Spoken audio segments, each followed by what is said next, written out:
Willy's World! Willy's World! Party time! Excellent! Okay. All right. Excellent. Okay, 3, 2, 1, go.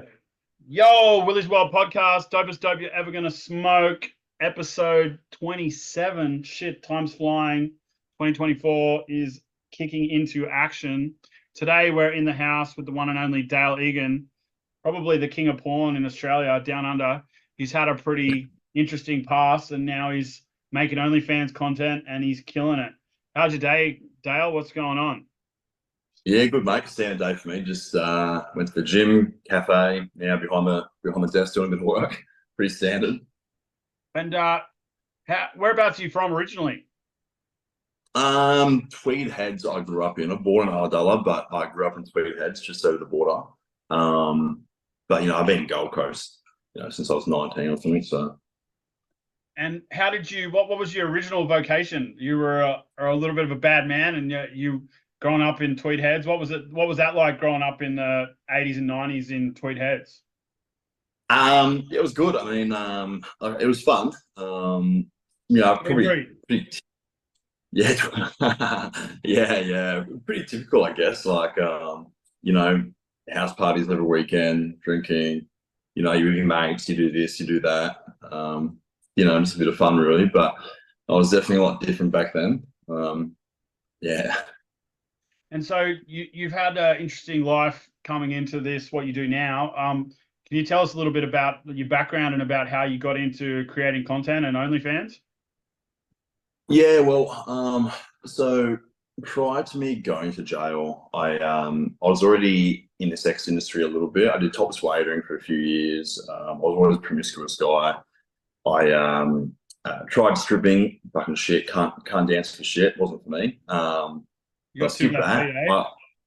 Yeah. I did 2 porn films when I was 22 years old, down in Melbourne, for a company called Aussie Arse, and I loved it. I was one of the only guys in Australia who had ever done it. One of the only people, because back then OnlyFans didn't exist back then.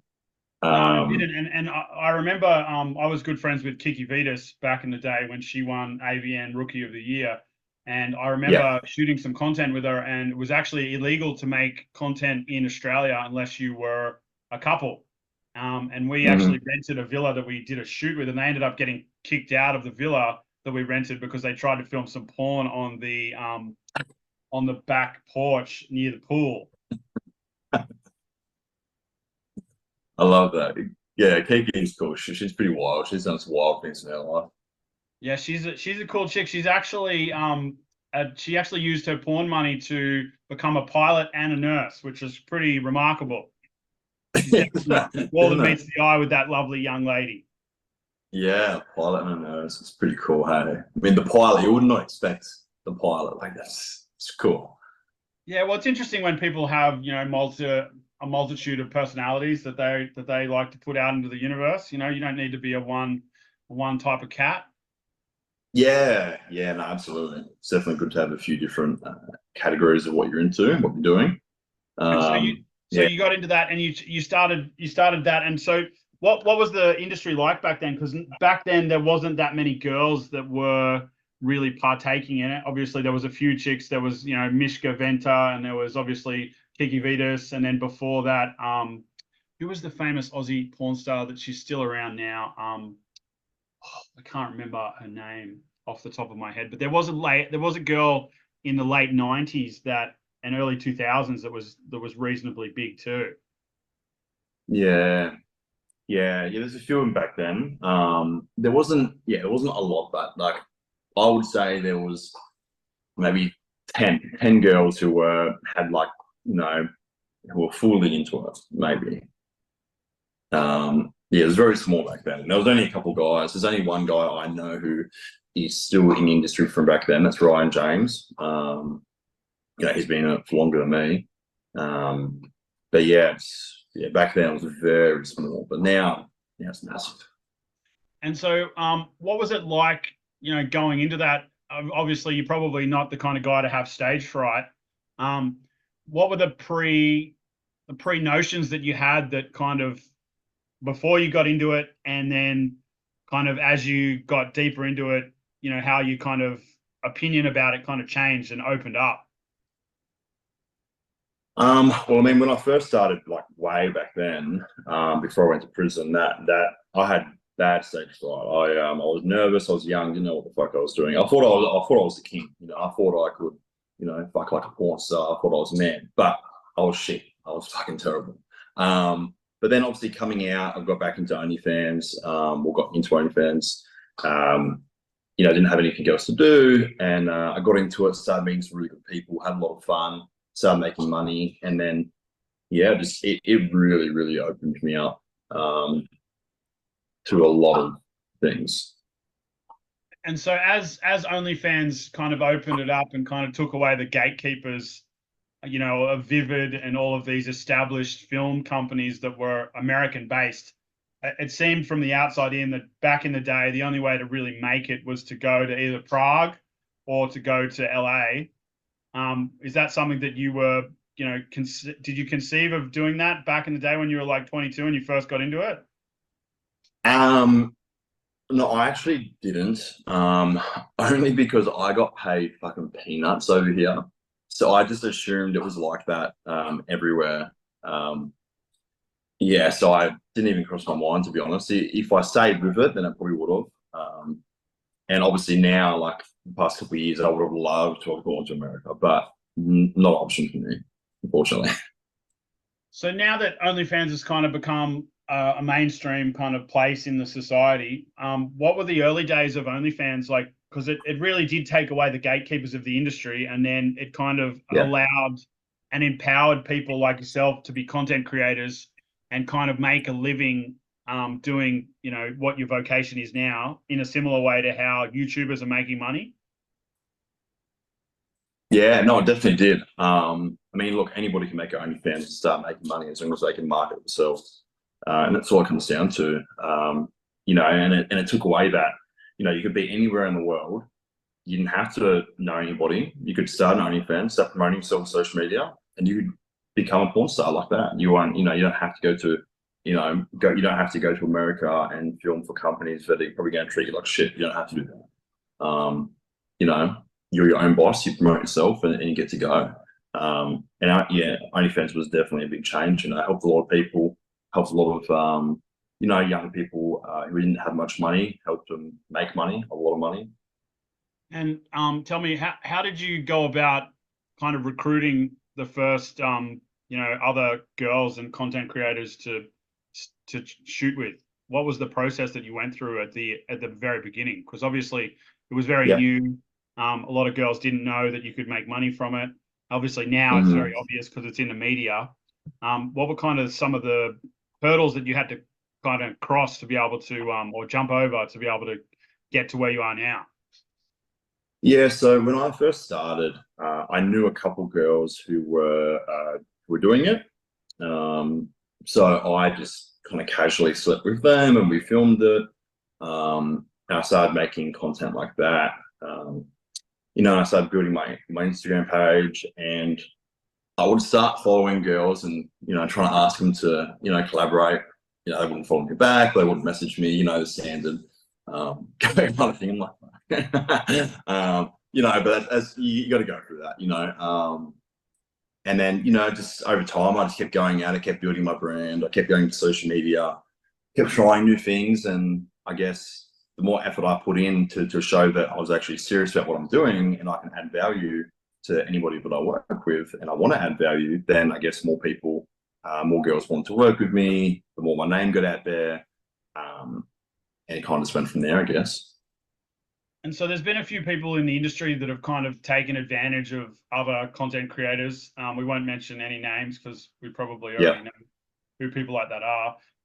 What are some of the protocols that people go through in order to be able to make a safe working environment for, you know, females? Obviously, you're a male, so you're probably not going to have the same pitfalls that potentially can befall a female content creator. Like, what are some of the kind of, not precautionary measures, but like just some of the discoveries that you made as you kind of became more of a face and a name in this emerging industry? Yeah, well, I guess from like a female's point of view, like they want to get a reference for a guy they're going to work with, because there are a few guys who have kind of ruined it for quite a lot of girls, that whole collaboration thing. But from my perspective, I always had certain rules on a place where it would be like I won't collaborate if somebody's under the influence. So no drugs, no alcohol, has to be completely sober. You know, we would talk beforehand. You know, I would say, hey, what are you okay with? What are you not okay with? You know, what kind of video do you want? What do your fans want? And I would kind of communicate like that, because if you're putting the girl first at all times, you cannot go wrong. And it's a very simple formula, but unfortunately, some men just don't understand that simple fact. Yeah, because at the end of the day, that's, you know, the other content creator it's very important to look after their well-being. And what about with release forms and stuff like that? Have you ever collaborated with somebody and then they've wanted to not publish it? Because obviously I yeah stuff like that in the industry, and these are just curious questions that people that aren't familiar with what you guys actually do for a living, and I'm just curious as someone. I obviously know about this stuff, but obviously a lot of listeners won't know. So that's why I'm curious. Yeah. So heaps of times with, I mean, I haven't always got everyone to sign a consent form. There's girls I've been working with for, you know, almost 3 years now. Like we've got a trust, we've got a relationship. We don't need forms. We've done it before. But say with someone new, even if you do sign a form, they can withdraw their consent at any time. That is the law within Australia. You can sign your fucking life away, but when it comes to creating this kind of content, you can turn around and a girl can say to me, "Hey, I'm sorry, I don't consent for that to go out anymore."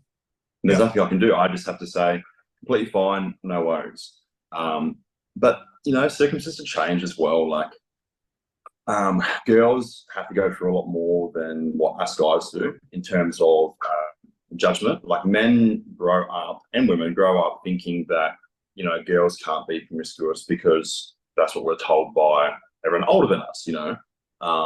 So the amount of judgment and stuff they cop for it is quite large. So yeah, there's many reasons why a girl might want to change her mind. But basically, yeah, consent form, it is always important to do it, but they can always withdraw it anyway. I think that's really professional of you to not go down the inebriated, you know, value. And once the girls understand that, they probably feel more at ease, even though they may feel like they would, you know, potentially do more when they're inebriated on drugs or alcohol in a professional setting. If you were to be on a porn set of Vivid or Brazzers or one of these large companies, usually that would be the staple point of the industry. What about, have you had much backlash from the traditional porn community about, you know, OnlyFans? Obviously now it's probably a lot less of a kind of a tidbit for, you know, established people, because even celebrities now have got OnlyFans. In the beginning, because you've been doing it for quite a few years now, haven't you? Yeah. And so did you have any backlash from like anybody in the traditional industry that went the gatekeeper route, that's saying that like people that do OnlyFans aren't real porn stars and you got to go and work for real companies and like all that kind of stuff? Or was that something that just kind of never really happened? No, for me, it didn't happen. I mean, I never really knew any, you know, traditional porn stars back then anyway. Yeah, the only backlash I got was, I guess, from some judgmental people. But that was it. Fantastic. And so you've slowly built up your audience. You know, you've got traction all over the world. What are some of the techniques that you guys do to propagate your brand out there? And how do you deal with, you know, all these traditional media outlets like or social media outlets that, you know, close your accounts and try to kind of censor you? Good question. Yeah, dealing with social media is a never evolving door. Like you've always got to change it up and abide by what they're doing. But I mean, look, the number one way to succeed with OnlyFans and get your brand out there is social media. It is the number one way. And with that is short form video content, meaning reels and TikToks. I've had many of accounts banned. It's definitely a short form, but it's just something you kind of go over. The best way is to have, 3, 4, 5, 10 accounts going at once. The more accounts you get going at once, one gets banned. All right, we've got other accounts going anyway. But also you just have to know what the guidelines say. So when I used to do a lot of risky TikToks, I used to be like, okay, let's get heaps of cleavage in there. Let's, really push the limits, bikinis, all of that. But then, ban. I started saying, okay, a girl doesn't have to be in a bikini and showing all her cleavage to be sexy. She can be completely covered and be a fucking very sexy woman. So when I started changing it up and, making sure they're appropriately covered, stop saying words. So, certain keywords you might say where an algorithm, AI might pick it up. So, wouldn't say OnlyFans, a dog, wouldn't say, bikini, wouldn't say anything like that. It can get banned. You just put it back up and you go again. And so, obviously, X or Twitter has a lot more of a less censorship than, all of the meta platforms of Instagram and Facebook. Is that kind of your main one, or would you say that kind of Twitter would be, or not Twitter, TikTok would be kind of like the main flow-on one? No, so TikTok used to be. TikTok's recently had some changes where all over the world, a lot of creators are finding it very hard to get good views and go viral like they used to. I used to put up the shittest video and it would go viral. But now it's not like that anymore. You just can't. Twitter's great for building your brand in terms of within the industry, and you might get some subscribers, but it'll be nothing compared to say like Instagram Reels. See, Twitter, someone might go on Twitter and they might be searching you. They might find something like a guy, might find something, a photo or a little video that might be enough to get them off. And if that guy gets off, he doesn't need to subscribe anymore. He's hit that desire. He's done. So that's where Twitter has that shortfall. But currently, Instagram is the number one thing to use. Instagram is a lot more lenient than TikTok. They just still have rules and guidelines you got to abide by. But it's definitely the number one. So basically, it's just like any kind of SEO or network marketer learning, going through the trials and tribulations of A&E testing to find the right sales funnel to get what you are trying to achieve, which is subscribers on your OnlyFans. Yeah, absolutely, 100%. Yeah. And then have it within the guidelines of what Instagram says, which is a very smart thing to do, because obviously they do have guidelines, and if you don't go out of those guidelines, then you're not going to lose your account. In most cases, exactly. There are cases where things can go AWOL for no reason. How long did it take you to learn about all that kind of stuff? Was that a lot of trial and error at the beginning? Yeah. Honestly, I'm still learning today. It's I've always done a lot of research. When I first started seeing how much social media boosted my OnlyFans, that was it was a light bulb. I put a shitload of effort into learning social media. I would Google every single question I've got in my mind. I would read 20 different articles. I'd go through forums. I'd do trial and error. Databasing, and just taught myself over the years. But definitely a couple of years to get good at social media. But again, still learning today. So basically, most people probably assume that you just put the content up there and then you get the subscribers. But if a tree falls in the woods and it makes no one's around to hear it, does it make a sound? So really, there is a lot of trial and error and a lot of work and effort that goes in to being able to build an account, especially now that it's a lot more oversaturated than it was, say, 2 or 3 years ago. Yeah, absolutely. It's more oversaturated, which wouldn't matter a couple of years ago because you could go viral easy. But now, because you can't go viral as easy, now is definitely a lot harder. And it all comes down to, you got to think about things. You can't just put a video out there. You got to think about the hook of the video, the story of the video. You got to think about the clickbait of the video. So, you know, what's the first image the person going to see? Or like, what are they going to be attracted to? What's going to keep them on that line to watch the whole video?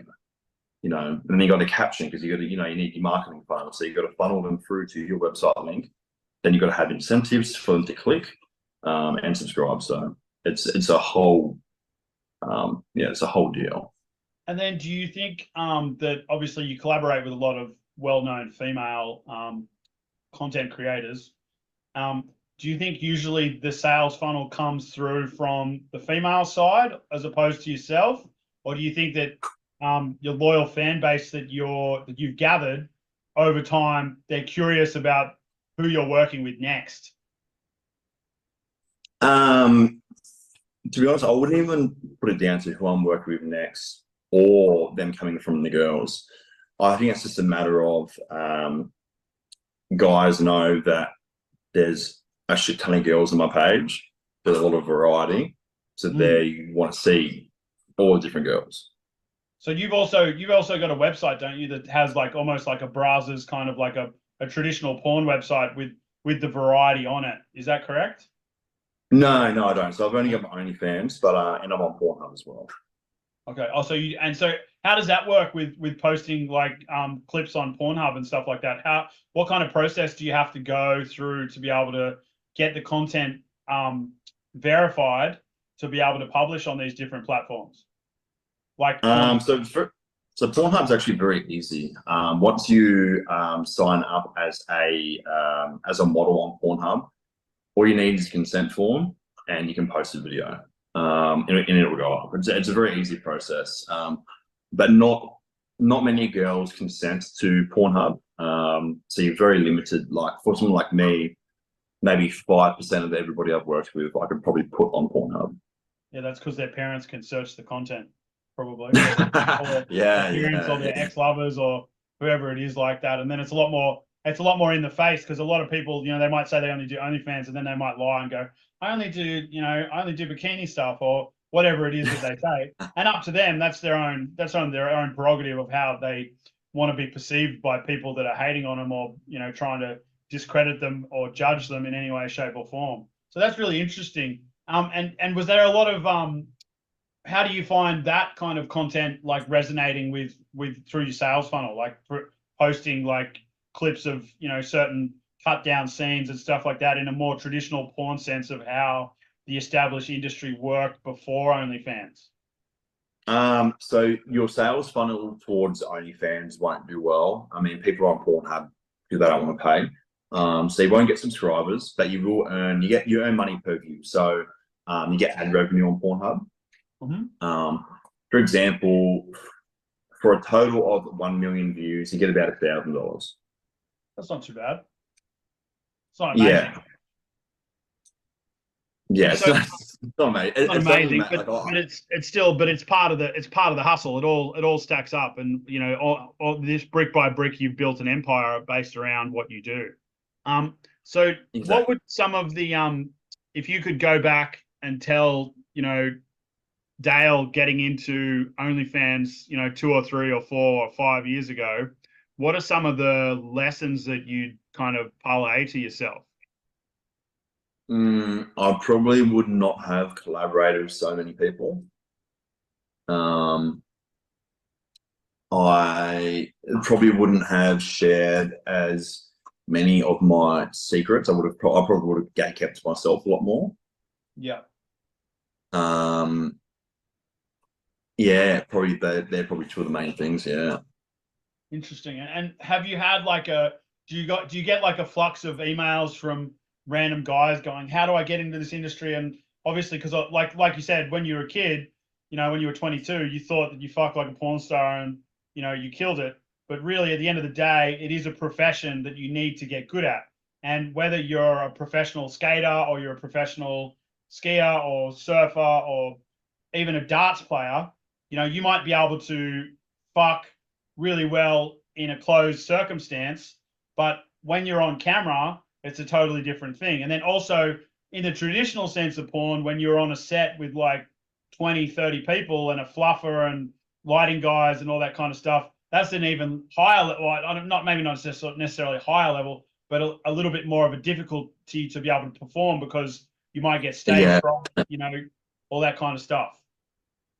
Yeah, I think the most people I've had in one room with me filming was about 15 people, all lined up along the wall watching me do my thing. That And was are you fun. naturally like you know, an outgoing kind of extroverted person? Do you have No, I'm actually not. No, I spend a lot of time at home by myself a lot. I love my routine. I might see friends on a weekend for a little bit, but I'm very chill. So did you have to learn, like, obviously you went through a process of learning how to perform better. Do you communicate with girls on you know, how do you rate, like at the beginning, like how do you rate me? What can I do better? You know, how can I, you know, eat pussy better? All that kind of stuff, to be able to get better at what you do. Funny, I probably should have, because it's definitely not a bad thing to do. It's a good idea, but I didn't, but I should have. No, like I said, I'm just curious about what your actual, like what you actually naturally did. Yeah, so what in my mind, so before, especially when I first started, I was like, okay, this is what I'm doing. I was dead broke before. I'm like, I have to make this work. So when I started filming, I was like, okay, I'd tell myself in my head, I'm the best at what I fucking do. And I'll just go in there with a wall of confidence because I've just done that self-talk, and I'll just do it. And in the back of my head, I'm always like I'll be eating pussy, but I'm thinking, okay, how's this looking on camera? Okay, I